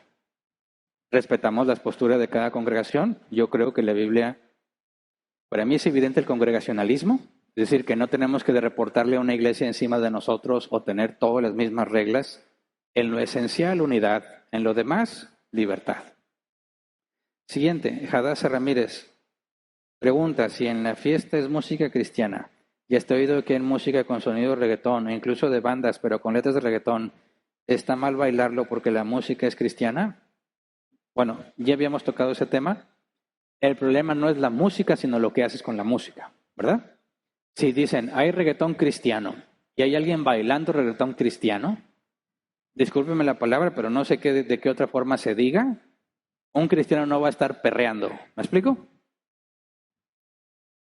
Todo ese asunto de lo que le llaman perreo tiene connotación sexual, ¿verdad? Y un cristiano no puede justificarse estar perreando porque la canción es reggaetón cristiano. Ahí tiene que haber coherencia. No puedo tener comportamientos con connotación sexual en la calle, ¿verdad? Eso Dios lo reserva solamente para la intimidad en el matrimonio y solamente ahí. No tienes por qué andarlos expresando en la calle, ni siquiera con tu propia esposa en la calle, ¿verdad? Porque ya caes en la categoría de inmoralidad. Y no puedes exponerte a mancillar el nombre de Dios por comportamiento indecente o inmoral. Entonces, sí, puede haber reggaetón cristiano. ¿Es un problema? No. Reggaetón, la música no tiene ningún problema. Lo que haces con la música, ese es el problema. Y si es reggaetón cristiano, está bien, es válido y no es antibíblico ni es pecado. Pero si tú estás bailando indecentemente con reggaetón cristiano, el problema no es el reggaetón cristiano, sino tú que estás bailando indecentemente. ¿Se entiende?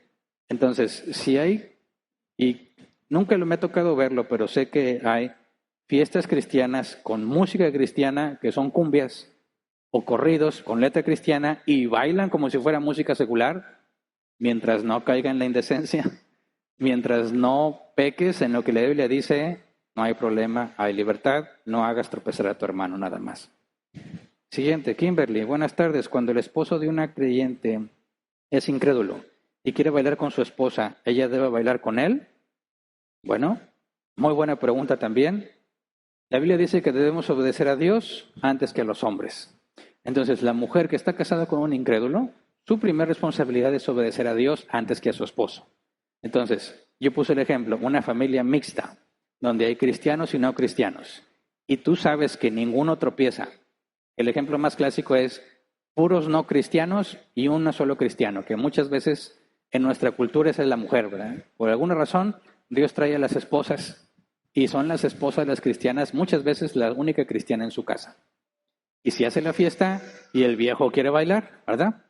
Y la señora dice, ¿bailo o no bailo? Aplica exactamente el mismo criterio que con cualquier otro cristiano. ¿Alguien va a tropezar ahí? No bailes. Aunque tu viejo quiera bailar, la Biblia dice, obedecemos a Dios antes que a los hombres. Antes que al viejo, se obedece a Dios. Entonces, si el viejo insiste en que bailes y que bailes, pero tú sabes que alguien va a tropezar, estás obligada bíblicamente a desobedecer a tu esposo para obedecer a Dios. De hecho, la desobediencia civil es una obligación para el cristiano cuando la ley o la autoridad te pide que desobedezcas a Dios. Si en nuestro país, Dios no quiera, pero puede pasar como pasa en otros países, incluso si en nuestra ciudad impusieran una ley que prohíbe que prediques el Evangelio, ¿qué vamos a hacer los cristianos? Nos vamos a rebelar contra la autoridad. ¿Por qué? Si la Biblia dice que obedezcamos a las autoridades. Sí dice eso, lee Romanos 13, pero dice que primero obedeces a Dios antes que a los hombres. Y si por obedecer a Dios me tengo que rebelar ante la autoridad, mi obligación es rebelarme a la autoridad. Entonces, la mujer que está casada con un incrédulo sigue teniendo el mismo criterio, se obedece a Dios antes que a tu viejo. Aunque el viejo se enoje y patalee y se haga la víctima, no importa, obedeces a Dios primero. ¿Se entiende? Si la mujer dice, es que mi esposo no me deja congregarme, tienes que hablar seriamente con tu esposo, porque es un mandato congregarte. Puedes hacer un proceso gradual.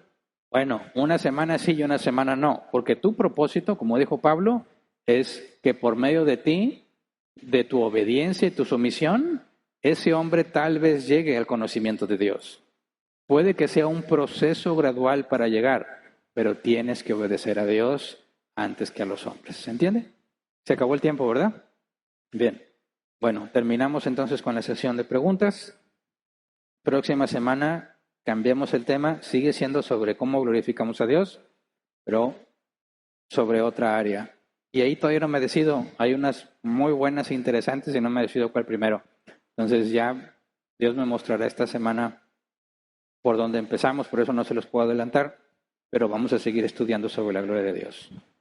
¿Y hay algún otro aviso en línea, aparte de lo del campamento? ¿No? Bueno, si alguien no entró temprano, 14 de julio, domingo 14 es la última fecha para poder hacer el pago. Hay que liquidarlo completamente y ya. Bien, eso es todo entonces. Por ahí se habla de otro huracán, ¿verdad? Las presas están muy bien, como que nos falta. Entonces, Dios quiere que nos caiga otro. El saldo fue blanco dentro de lo que cabe, ¿verdad? No hubo muchas complicaciones. Entonces agradezcamos a Dios por la lluvia. Yo sé que la impermeabilizada y los carros tirados y todo es un problema. Pero no se te olvide, es una excelente oportunidad. Yo lo veo en el trabajo. Salen los temas de los desastres naturales y por qué Dios permite eso.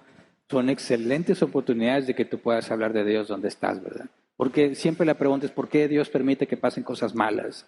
Y tienes la puerta abierta para empezar a glorificar a Dios y explicarles qué es la soberanía de Dios, qué es la providencia de Dios, y te escuchan y te ponen atención. Así que no desaproveches todas estas oportunidades. No andes quejándote. Te están viendo. Ay, es que la lluvia me molesta. Y luego le dices, es que Dios tiene control de todo y todo es para bien. Dices, ay, hipócrita. Las quejes siempre. Ay, es que me estoy quejando porque ganó esta señora de presidente. Es que fue el diablo. No, lee Romanos 13. Dios pone las autoridades, no el diablo. Dios pone las autoridades. Ya se decidió, ya quedó una autoridad. ¿Quién tiene la última decisión en ese tema? Dios. Fue Dios quien la puso ahí. ¿Te vas a quejar? ¿Vas a decir a tus amigos incrédulos, ¿por qué? No, es que está mal, este sistema está corrupto. Y luego les quieres hablar de la soberanía de Dios. Qué terrible inconsistencia, por eso no te cree nada. Sé consistente, mi hermano. Aprovecha las oportunidades para glorificar a Dios. Y te vas a asombrar de lo que Dios puede hacer por medio de ti. Así que échale muchas ganas esta semana. Despedimos la transmisión. Si Dios quiere, continuamos el próximo domingo.